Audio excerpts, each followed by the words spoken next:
앞에 했던 내용이니까. 그 다음에 이제 346조 선정계획법부터 볼게요. 선정계획법은요 관리과학의 제기법이라고 했어요. 여기서부터 뭐 여러가지 분석기법이 쫙 나열되고 있어요. 비중 높은 파트는 아니고 계략적으로 이런 것이구나 라는 정도만 이해해 주시면 됩니다. 선정계획법을 제 최적화 기법이라 불러요. 이게 무슨 뜻이냐면은 주어진 제약 조건 속에서 자원의 최적 결합을 알아보기 위한 분석 기법입니다. 이 정도만 하면 돼요. 주어진 제약 조건 속에서 자원의 최적 결합을 찾아내기 위한 기법이다. 이게 LP라는 개념이에요. 자원의 최적 결합이라는 말을 쓰잖아요. 어떻게 해야 최적 결합이 될까? 뭐 예를 들어서 이런 거잖아요. 우리가 빵을 만들기 위해서는 밀가루 넣고 그다음 우유 넣고 파우더 넣고 소금 넣고 이 배합 비율이 좋아야지 좋은 빵이 나오잖아요. 이걸 말한 겁니다. 이걸 얘기한 거고요.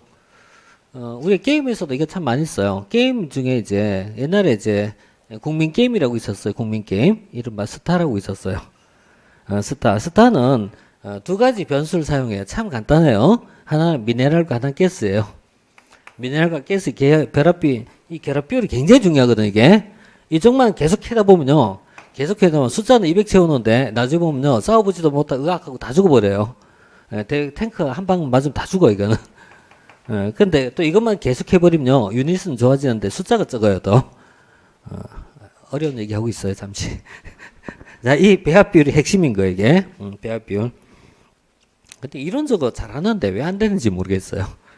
그래서 옛날에 이제 온라인 그 배틀넷 갔다가 꼬맹이한테 한번 지고 난 다음부터 열받았어 이제. 아니 그냥 가면 되는데 자꾸 무시하더라고 이게. 그래서 그 다음부터 이제 안 해요. 이제 머리는 따라가는데 이게 안 돼. 손이 못 따라가. 그래서 이게 나하고 재능이 안 맞구나. 적어도 1초에 한 200번 이상 두드릴 수 있는 마우스 클릭의 능력이 있어야 되는데 이게 안 되더라고. 그래서 역시 우리는 그거하고는 안 되겠구나. 그 다음 퍼트라는 것이 있어요. 퍼트란 말이 뭐냐면요 공정관리 기법이에요. 퍼트란 말이 무슨 뜻이냐면요 공정을 관리하는 기법을 퍼트라 불러요. 공정을 관리한다는 말은요 공정을 바꿨으면 일정, 경로 똑같은 얘기예요. 일정, 경로, 공정, 순서 똑같은 말이게. 그러니까 순서라 작업 순서나 작업 경로나 작업 공정을 관리한 기법이에요. 근데 어떤 경우냐면 비정형적 신규 사업이에요. 자, 그래서 이 단서가 붙어 있죠. 비정형적 신규 사업에 대한 공정관리 기법입니다. 그래서 이 퍼트가 우리가 쓸 수 있는 대표적 케이스가요. 지난번에 뭐냐면 나로호 우주센터 이런 것입니다. 나로호 우주센터 같은 거는 정형적 사업이 아니죠. 그럼 예컨대 뭐 울산 현대자동차에서는 퍼트를 사용할 필요가 없습니다. 왜? 반복적 사업이니까 할 필요가 없습니다. 그래서 비정형적 사업에 사용한 것이다. 그 다음에 게임 이론이 있어요. 게임 이론은 이제 세 가지가 개념 속에 포함이 되는데 첫째는 불확실한 상황입니다. 두 번째는 이해가 상충됩니다. 그리고 세 번째는 확률적 분석입니다.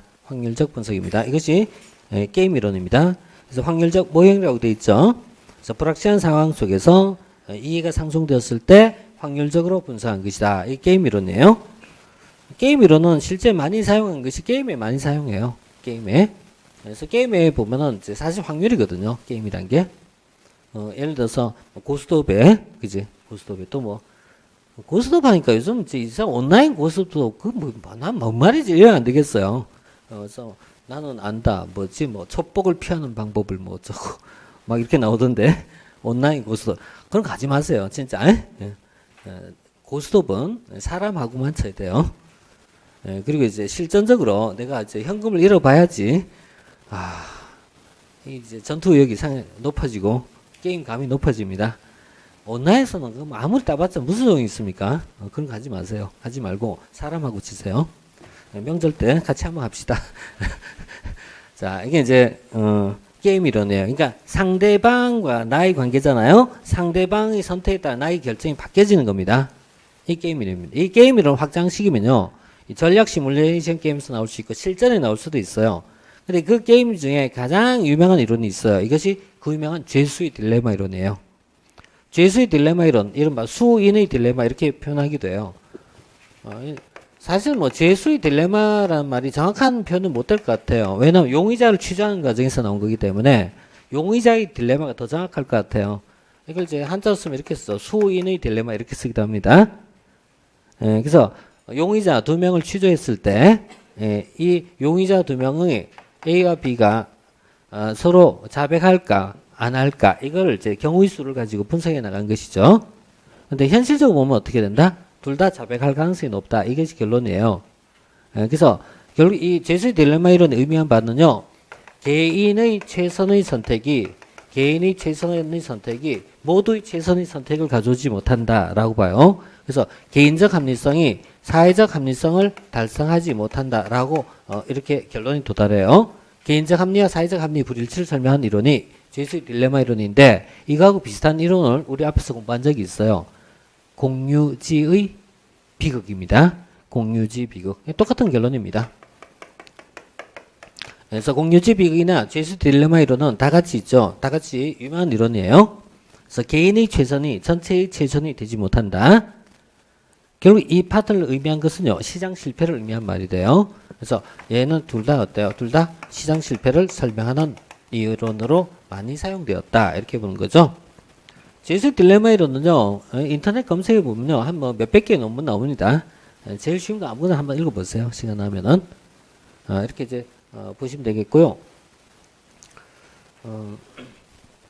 이게 이제 유명한 이론입니다. 굉장히 유명한 내쉬의 유명한 이론입니다. 내쉬라는 사람이 있어요.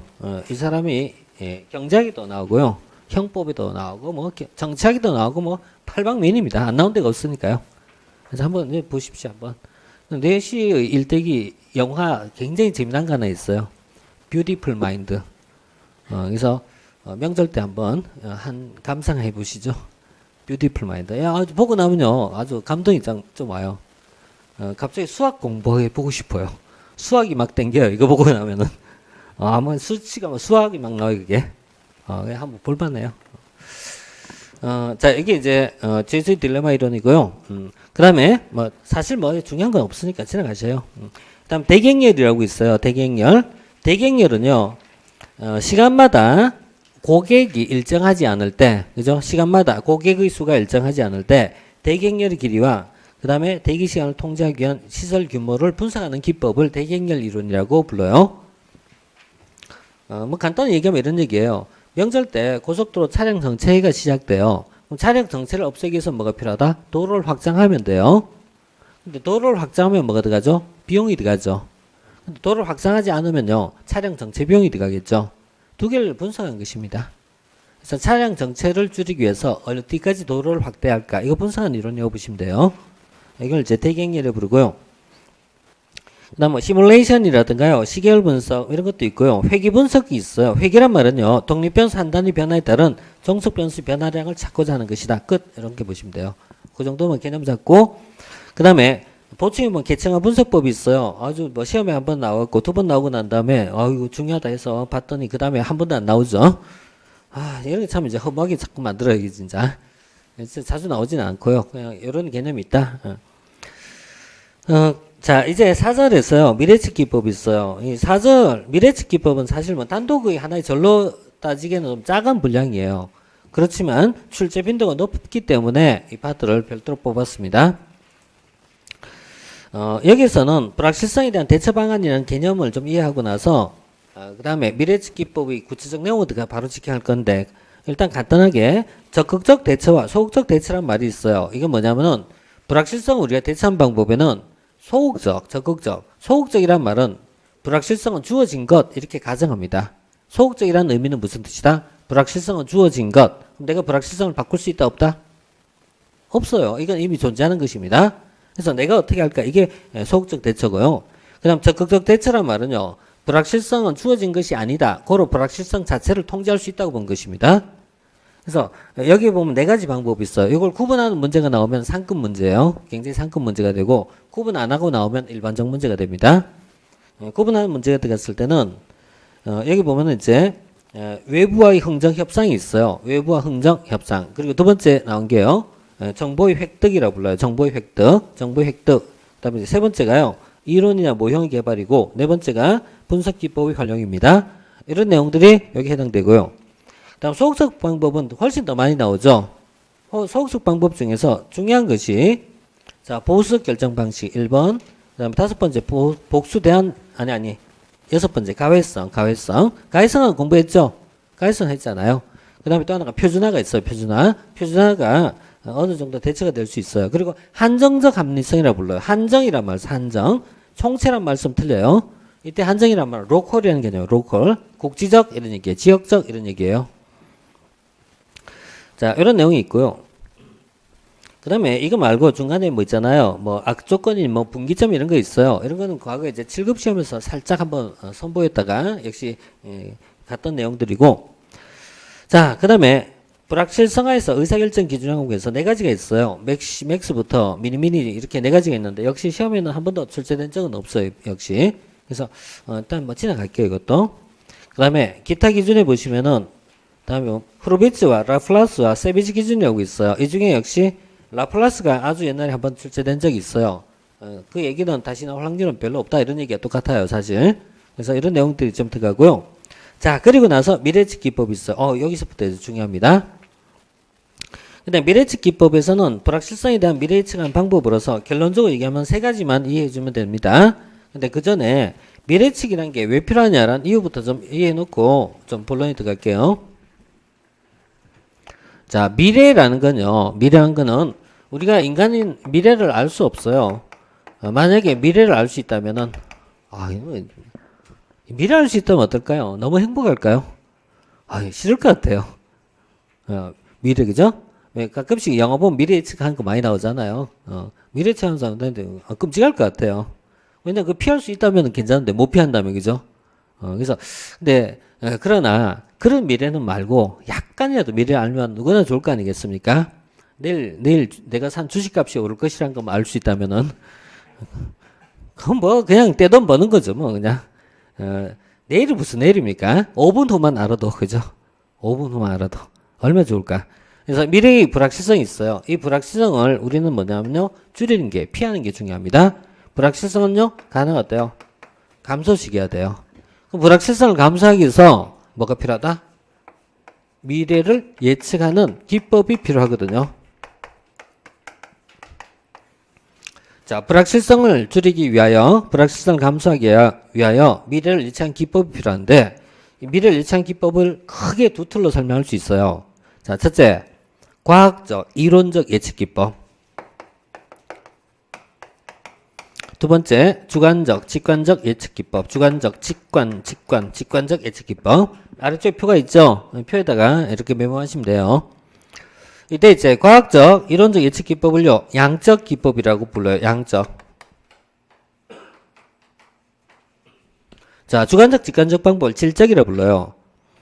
양적과 질적은 차이점이요. 질적이 좋단 말이 아니란 거 아시죠? 그런 의미가 아니다. 계량화 된다, 안 된다 이 차이에요. 계량화 된다, 안 된다.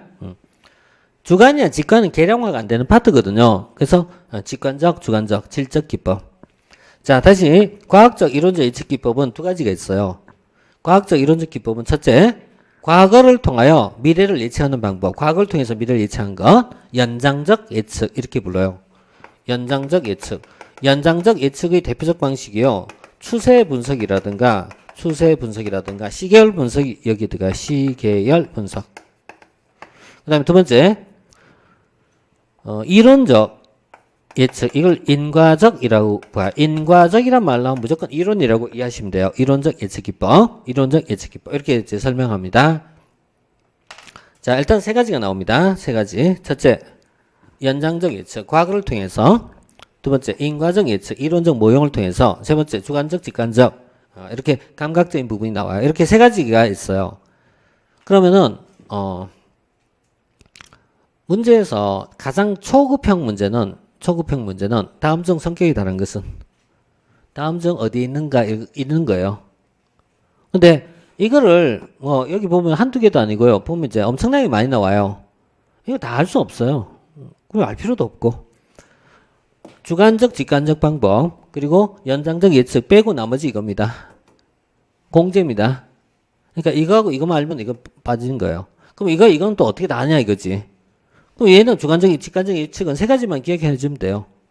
그게 델파의 브레인스토밍이거든요. 그 다음에 연장적 예측은요, 이런 의미만 이해해 주면 비슷한 개념이 나와요, 이게. 추세니 뭐 시계열이니 이런 건요 보지 말아요. 그래서 이런 방법이 있어요.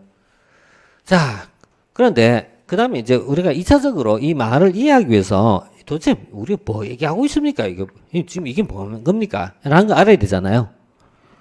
자, 우리가 미래를 예측하는 부분은 여러 가지 있죠. 그중에 제일 많이 쓰고 있는 데가 어디예요? 기상예보입니다. 기상예보. 이게 제일 많이 쓰죠. 인구 예측, 이게 참 중요합니다. 중요합니다. 인구 예측 돼야 됩니다. 그럼 여기 맞춰서 어때요? 여기 맞춰갖고 초등학교 애들을 위한 사업을 벌릴지, 실버 사업을 벌릴지, 뭐 이런 것도 나올 거 아니겠어요? 근데, 날씨는 진짜 중요해요, 이게. 날씨. 날씨가 이제, 올해처럼, 그죠? 겨울에 안 추웠다가 뒤늦게 추워지잖아요. 그럼 옷 안 사요. 난방기구 안 사요. 버텨요, 그냥 버텨요. 근데 이제 11월 달에 12월 초에 엄청나게 추워봐요. 엄청나게 팔려요. 그러니까 기상 예측이라는 거는 기업체 입장에서는 생산을 올리기가 알아야 돼요, 이게. 중요하잖아요. 그럼 그게 뭔데? 과거를 통해 현재를 예측한 겁니다. 과거 10년, 20년의 통계를 가지고 미래를 예측한 겁니다. 잘 안 맞아요, 요즘은. 두 번째 뭐죠? 시뮬레이션 한 방법이에요. 시뮬레이션 기법인데 많은 변수를 통해서 예측한 방식입니다. 자, 이것도 많이 합니다. 아니, 요즘은 이걸 주로 합니다.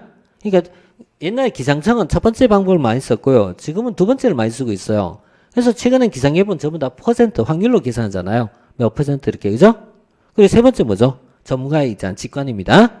이렇게 세 가지가 나올 수 있어요. 그래서 이런 부분이 미래측에 대한 것을 이제 소개하는데, 자, 여기서, 연장이나 이론은 어느 정도 이제 이해했다고 칠게요. 이제 세 번째가 이제 가장 핵심입니다. 주관적, 직관적 법. 이게 가장 중요한 파트입니다. 여기 속한 것이, 자, 크게 두 가지가 있습니다. 브레인스토밍 하고요. 델파이 기법이에요. 델파이. 브레인스토밍과 델파이는 뭐, 아주 많이 나온 단골 손님인데요. 자, 브레인스토밍과 델파이에서 델파이부터 볼까요? 다음 페이지, 브레인스토밍 있구나. 브레인스토밍 354쪽부터 볼게요.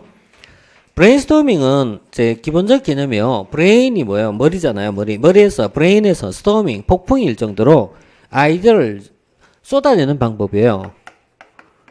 브레인스토밍. 자, 브레인스토밍은 알렉스 오스본이라는 사람이 개발했습니다. 광고회사에서 나온 것입니다. 근데 이 브레인스토밍은 아이디어를 창출하기 위해서 사용하는 기법인데 아이디어를 얻는 방법 중에서 어떻게 해야 잘 얻을까라고 했을 때 기존 방식을 벗어나야 돼요. 기존 방식을 해서 안 나오기 때문에 여기서 이제 특징 중에 하나가 집단 토의입니다. 혼자 하는 게 아니고요. 어떻게 하는 것이다? 같이 하는 것입니다. 집단 토의입니다. 아이디어는 같이 해야 잘 나옵니다. 같이 해야지. 서로 머리를 맞대야 쉽게 나와요. 그리고 이 브레인스토밍은 기본적으로 지켜야 될 어떤 원칙이라는 게 있어요. 원칙 또는 내용이 있는데 특징, 내용, 원칙이 있는데 여기 보면 이제 하나, 둘, 세 개 정도만 알고 하시면 돼요. 자, 첫째, 자유분방함입니다. 자유스러운 분위기. 자, 자유스러운 분위기를 조성할 것. 서열되고 얘기하자. 직장에서 서열되고 얘기하자. 자유롭게 얘기하자. 자유롭게 얘기해야지 아이디어가 잘 나와요. 사실 맞아요. 아이디어도 그래서 최근에는 이런 말을 많이 해요. 기업체들은 회의 시간에 아이디어 내는 거는 어렵다. 회의 줄이자. 이게 제일 많이 하는 거야. 회의를 줄이자. 회의를 줄이고 여가를 많이 갖자. 실제 아이디어가 많이 난 건 휴게실에서 많이 나와요. 휴게실 얘기하다가. 그래서 휴게실에서 많이 나와요. 공부도 똑같아요. 공부도 책상에 오래 앉아있는다고 아이디어 안 나와요. 오래 있어봤자 잡념만 자꾸 돌지. 자꾸 분위기 한번 바꿔줘야 돼. 리프레시 해줘야 돼요. 그래서 뭐 끊임없이 걸으세요. 걷는 게 내 반은 제일 좋아요. 그냥 걷는 거예요. 그냥 들고. 너무 두껍다. 도저히 안 되겠다 이거는. 그러면 요약을 해야 돼. 요약에 공부하실 때 자꾸 이거 좀 하세요. 제발 하세요. 제발 쓰면서 공부해요. 쓰면서 요약하세요. 요약해갖고 간단히 적어갖고 들고 다니면서 보고 이렇게 하면서 아이들 좀 얻으세요. 자, 이 자유분방함입니다. 그리고 두 번째가요. 상호 비판 금지. 예, 이거 있잖아요. 태클 걸지 마세요. 태클 걸지 말고 남의 의견에 대해서 평가하면은 된다 안 된다? 안 된다. 평가하지 마세요. 비판 금지, 평가 금지. 평가도 하지 마세요. 평가하지 말고 뭐만 해요? 그럼 쏟아내기만 하는 거. 쏟아내기만 하지 평가하지 마세요. 자, 이제 대학에서 옛날에 참 놀러 많이 다녔어요. 옛날 대학이 이퀄 노는 겁니다. 참 이 대학이 진정한 대학은 노는 겁니다. 그리고 공부란 건 사실 놀아야 돼요, 그죠? 노는 게 공부가 노는 거지. 죽으라고 이제 공부 시키니까 안 되는 거지. 자, MT를 가기로 했어요. MT. 참 재밌잖아요. 멤버십 트레이닝은 우리나라만 있는 이상한 단어예요. 콩글리시예요. MT. 멤버십 트레이닝이라는 말도 생전 처음 들어요. 외국 사람 물으면 이게 뭐야 이게? 멤버십이 뭐야? 그 무슨 회원? 회원? 아닌데. 자, MT를 가요. MT 가면 꼭 술 먹기 꼭 하죠. 근데 MT 어디 갈까? 장소를 정해요. 이걸 있잖아요. 공개된 장소에서 일단 공식을 하면 안 돼요. 제일 좋은 거 어때? 잔디에 앉아갖고 있잖아요. 과자 먹으면서 얘기해야 돼요. 그러면 몇백 개가 아이디어가 나와요. 막 나와요. 그죠?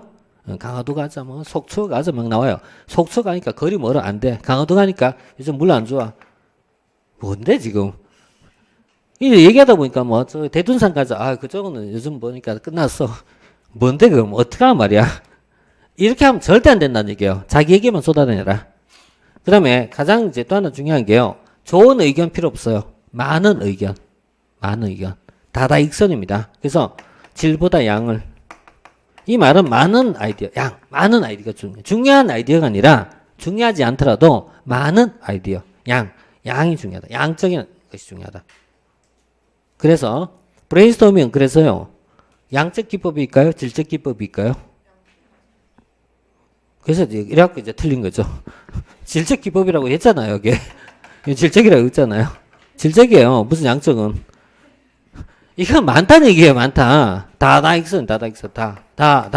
그죠? 다다익선. 유방이 옛날에 한신한테 얘기했던 겁니다. 유방이, 전국을 통일하고, 그죠? 통일하고 한신한테 얘기했잖아요. 경은 몇 명이 군대를 지휘할 수 있습니까? 다다익선입니다. 많을수록 좋습니다. 그래? 그럼 지금은 몇 명이 적당한가? 한 10만 명이면 충분합니다. 거기서 화가 나고 있잖아요. 잘랐잖아요. 사실 이제 그 다음 얘기를 들어야 되는데 그 다음 얘기가 뭐냐면은 황제는 그죠? 황제는 병사를 다룬 사람이 아니라 장수를 다룬 사람입니다. 그거거든. 실제 뭐냐면 전투에 뛰어난 장수는 아니다 이거예요. 맞긴 맞지. 이렇게 했는데 다닥선입니다. 많을수록 좋은 겁니다. 근데 이제 여기서도요 많은 아이디어가 중요합니다. 이 브레인스토밍은 최근에 상품 개발을 할 때는 거의 다 하고 있어요. 어떤 기업이나 대부분 다 브레인스토밍 많이 해요. 왜냐면 아이디어는 파격적이 아니면 이제는 나올 수가 없어요. 전통적 아이디어는 이미 끝이 났거든요. 핸드폰에 아이디어가 뭐가 있습니까? 핸드폰 아이디어는 직사각해서 이렇게 곡선을 넣어줘야 되잖아요. 그러니까 이게 또 특허에 위배되잖아요. 애플한테 걸렸잖아요. 그럼 어떻게 만들어야 돼 그러면 도대체? 그래서 참 어렵잖아요, 이게. 그래서 파격적 아이디어가 필요하다. 이게 브레인스토밍이죠. 5가지입니다. 5가지. 이걸 이제 기억할 때는 이제 클리어하게 기억해 주세요. 그래야 응용이 돼요. 응용이.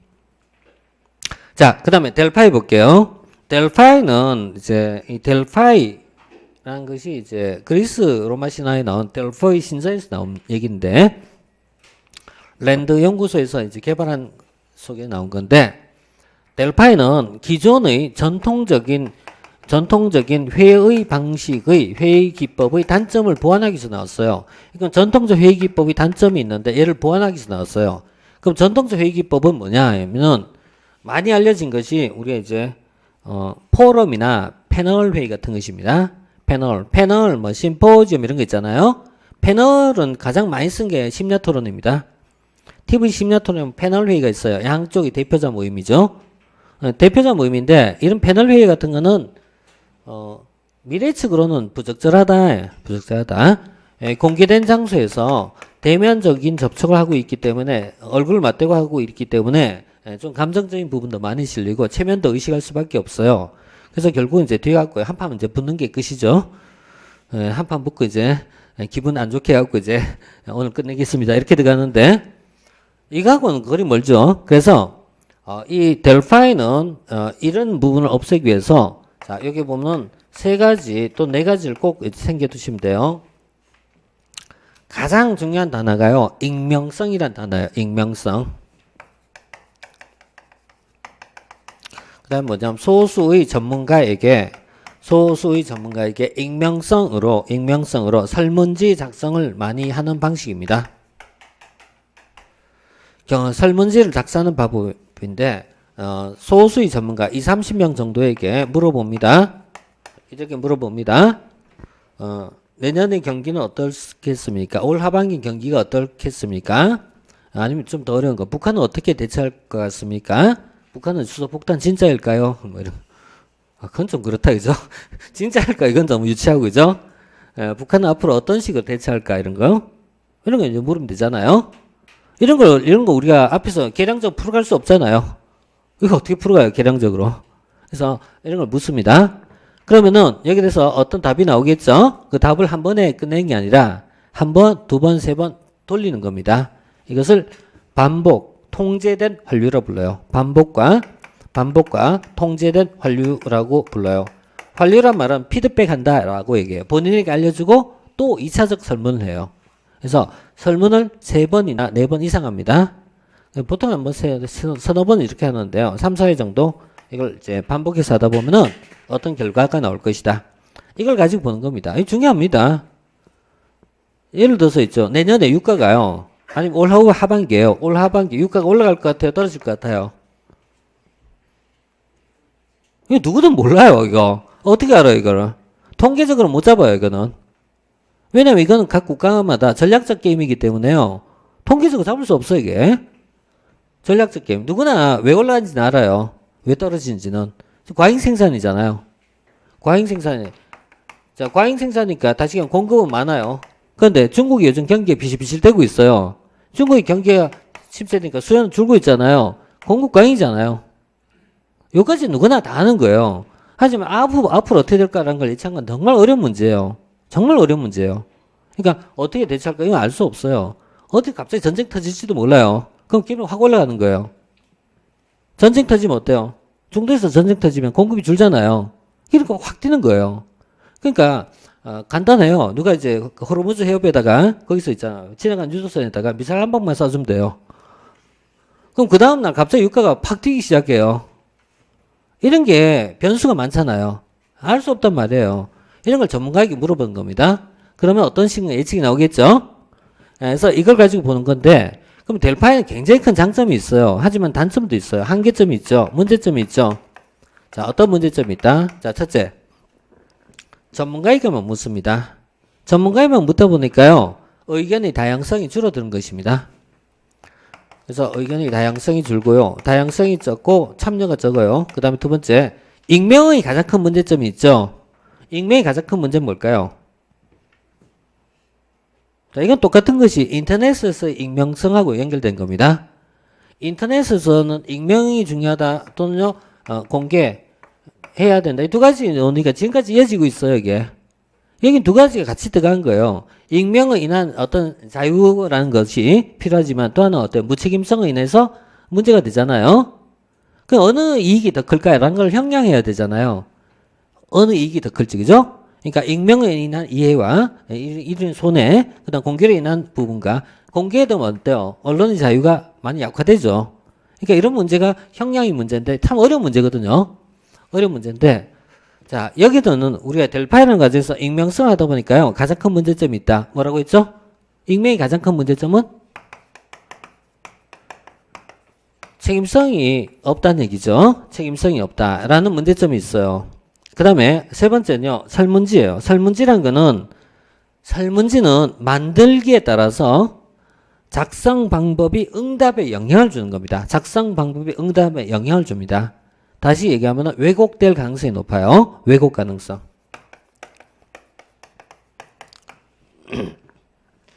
자, 이제 곧 있으면 이제 한 3월 달쯤 되면은 총선 예비 전야로 들어가요. 그러면은 이제 우리가 듣도 보도 못했던 여론조사 기관이 갑자기 튀어나오기 시작해요. 우리가 알고 있는 무슨 리서치 말고요. 생전 처음 듣는 데가 튀어나와요. 그래서 막 얘기한 거야. A 후보는 도덕적으로 문제가 있고 그 다음에 자기 아들은 해외에서 빼돌렸고 군대는 아니다 안 보냈고 위장투기한 의혹인데 어떻게 생각하십니까? 나쁜 놈. 결론이 딱 나오잖아요. 딱 나오잖아요. 그러니까 이게 뭐냐면요. 여론조사한 척 하면서 했잖아. 계속 떠든 거야. 나중에 듣다 보면요. 내가 여론조사한 건지 아니면 선거 캠페인을 듣고 있는지 그래서 흑색이 백색이 왔다 갔다 하고 이게 이런 문제가 나와요. 이게 뭐냐면 여론조사의 문제점이에요. 왜곡될 가능성. 어떻게 하냐에 따라 답이 다른 거예요. 곧 있으면 보세요. 3월달 때 보세요. 후보 간에 A 후보 어떤 사람은 50% 나오고 어떤 사람은 20% 나와요. 도대체 뭐 기준으로? 이런 게 이제 말하자면 이제 조사의 문제점이죠.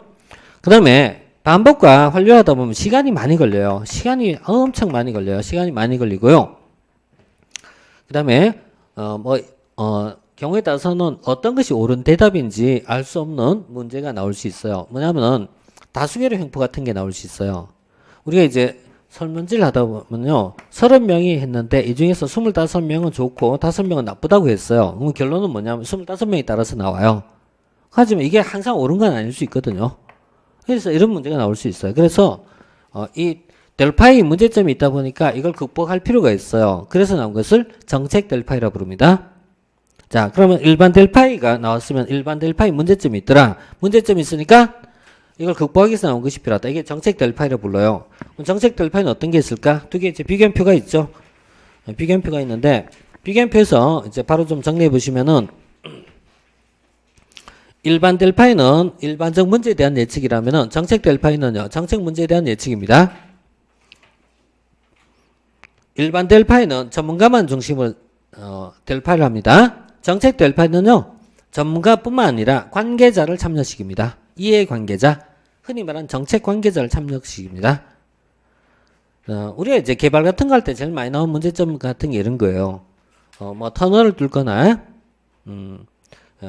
아니면 있잖아요. 뭐 고속도로를 만들거나, 이런 거 할 때, 옛날 천성산 유명한 도롱뇽 사건 같은 거 있어요. 이런 거 있는데, 이런 거 할 때, 우리가 전문가에게 물어요. 그럼 어떤 답이 나온다? 환경의 파괴가 다소 우려되지만 개발이 필요할 것으로 사료되면 끝이야. 근데 이걸 여기 관계대자를 참석시키는 거예요. 관계자를 참석시키면은 누가 들어와야 돼요? 옛날에 도룡뇽 사건 도룡뇽한테 물어봐야 되는 거 이게. 도룡뇽한테 물어보니까 어떻게 물으니까 도룡뇽이 뭐라고 얘기해요? 안 한 게 좋아. 이렇게 얘기하겠죠. 그러니까 이런 다양한 의견을 청취할 필요가 있단 말이에요. 관계자를 집어넣어야 된다는 얘기예요. 관계자. 그래서 뭐 그 산에 살고 있는 토끼, 노루꽁 이런 것도 집어넣어야 되는데 그걸 대변할 사람이 누구예요? 보통 시민단체라든가 이런 쪽에서 하잖아요. 그죠? 그러니까 이런 다양한 사람 의견을 넣을 필요가 있다는 얘기예요. 이것이 정책 델파이고 그 다음 세 번째 보면 익명성 유지입니다. 익명성을 처음부터 끝까지 유지하는 것이지만 정책 델파이는 뭐라고 되어 있다? 선택적 익명이라 되어 있어요. 이 말은 선택적 익명이란 말은 초기에는 익명, 뒤에는 공개 토론 이렇게 하자는 얘기예요. 책임성을 보강하는 측면이 있죠. 그래서 공개 토론과 익명성을 서로 있죠. 포함시키자라고 봐요. 그 다음에 분석해 보시면은 평균값을 중시한 게 일반 델파이라면 정책 델파이는 극단적 값도 포함시키자라고 합니다. 그래서 소수 의견도 반영하자 이렇게 얘기합니다. 그 다음에 일반 델파이는 갈등이 없어요. 왜냐하면요. 처음부터 끝까지 익명성, 격리를 통해서 이루어지기 때문에 갈등이 없어요. 하지만 정책 델파이는 뭐냐면 갈등을 만들어가자. 이걸 조성된 갈등이라고 불러요. 갈등이란 있죠. 갈등이란 아이디어의 원천입니다. 갈등 자체가요. 현대에 오면 굉장히 긍정적 봅니다. 자, 과거에는 갈등이란 개념을 어떻게 얘기했다? 나쁘다 이렇게 봤어요. 나쁘다. 근데 최근에는 갈등이라는 개념은 어떻게 긍정적 보는 시각입니다. 그래서 갈등은 아이디어의 원천이다. 맞아요. 우리가 갈등이라는 말은 아이디어가 높아지는 과정에 중요한 요소가 돼요. 왜냐하면 사람은 이제 머리가 좋아하는 시점이 있어요. 언제 머리가 좋아지면 남들하고 싸울 때 머리가 아주 좋아져요. 명석한 두뇌가 IQ가 2자리에서 3자리를 초과합니다. 4자리까지 막 올라갑니다. 이런 게 이제 갈등이란 긍정적 개념이에요. 그래서 이런 걸 좀 활용하자라고 보는 것이 정책 델파이입니다. 이렇게 이제 비교해서 보시면 돼요. 자, 우리 이제 3가지 있고 정리해 봤어요. 뭐냐면 브레인스토밍, 델파이, 정책 델파이. 그리고 만약에 델파이라는 문제에 대해서는 답을 할 때요. 일반 델파이로 해야 돼요. 정책 델파이 하면 틀립니다. 자, 델파이 물은 뭐죠? 일반 델파이입니다. 정책은 정책이라고 꼭 표현해야 돼요. 꼭 표현돼요. 그래서 델파이에 대한 문제는 일반 델파이 중심으로 보시고 정책은 정책 델파이라고 구분하세요. 그럼 세 가지가 나오죠. 브레인스토밍, 델파이, 정책 델파이 이렇게 세 가지가 있죠. 그래서 이 안에서 비교하는 문제가 한 90%를 차지해요. 그리고 여기서 비교하지 않은 제3의 방법을 가져오면요 조금 난이도가 높아지는 겁니다. 자 이렇게 해갖고요 정책 분석이라는 부분은요 정리했습니다. 그리고 나서 정책 결정 이론을 가셔야 되는데요. 이 이론의 파트가 진도가 이상하게 좀 늦었어요. 근데 이 이론의 파트가 이게 좀 공부하려면 조금 이것도 양이 만만치가 않은 것 같아요. 네, 잠시 좀 인터뷰를 두고 갈게요. 오늘 이론은 좀 마무리합시다. 이론은.